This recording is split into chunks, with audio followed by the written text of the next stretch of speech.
Hier sind die benötigten Einzelteile der Lattenroste zu sehen.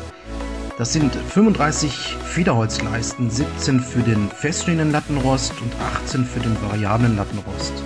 Sowie 2x4 Doppelfederholzleisten, die jeweils mit Härtegradeinstellern versehen sind. Zudem 4 Längsleisten mit den bereits montierten Kunststoffkappen, Maße 200 cm lang, 5 cm hoch, aus Multiplex Buche mit 18 mm Stärke.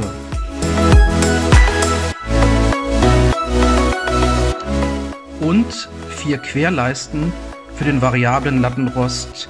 Hier handelt es sich auch um Multiplex Buche mit 18 mm Stärke.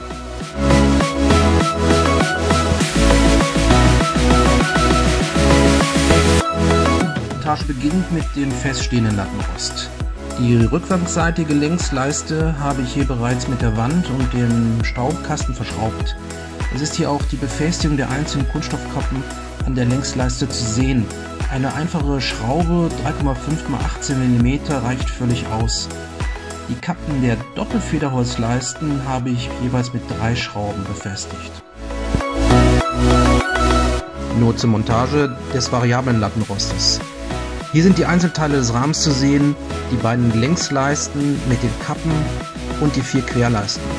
Bei den Längsleisten des variablen Lattenrostes ist unbedingt darauf zu achten, dass die Kunststoffkappen abwechselnd zum feststehenden Lattenrost zu montieren sind. Der Abstand der Kappen beträgt jeweils etwas mehr als eine Kappenbreite.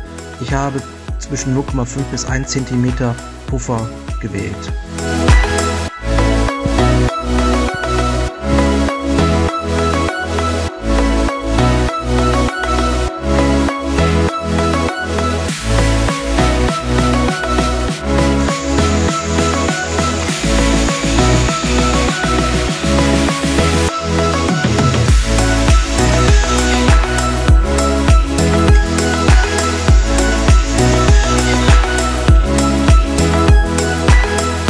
Hier nun die erste Hälfte des montierten variablen Lattenrostes.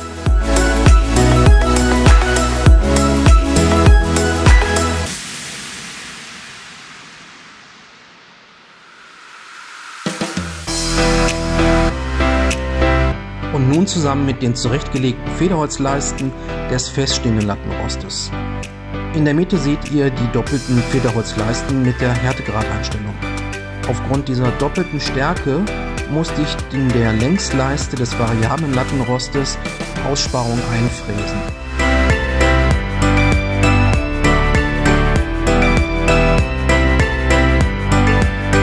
Und nun noch die Federholzleisten in die Kunststoffkappen schieben.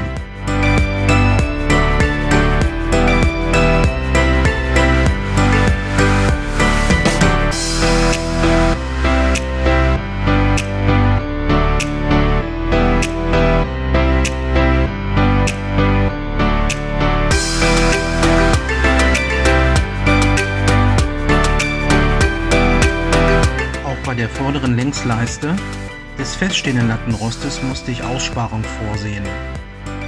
Zum einen für die Querleiste des variablen Lattenrostes, zum anderen für die 4 doppelten Federholzleisten, genauso wie ich das eben bereits für die andere Längsleiste beschrieben hatte. Nur noch die Federholzleisten in die Kunststoffkappen schieben.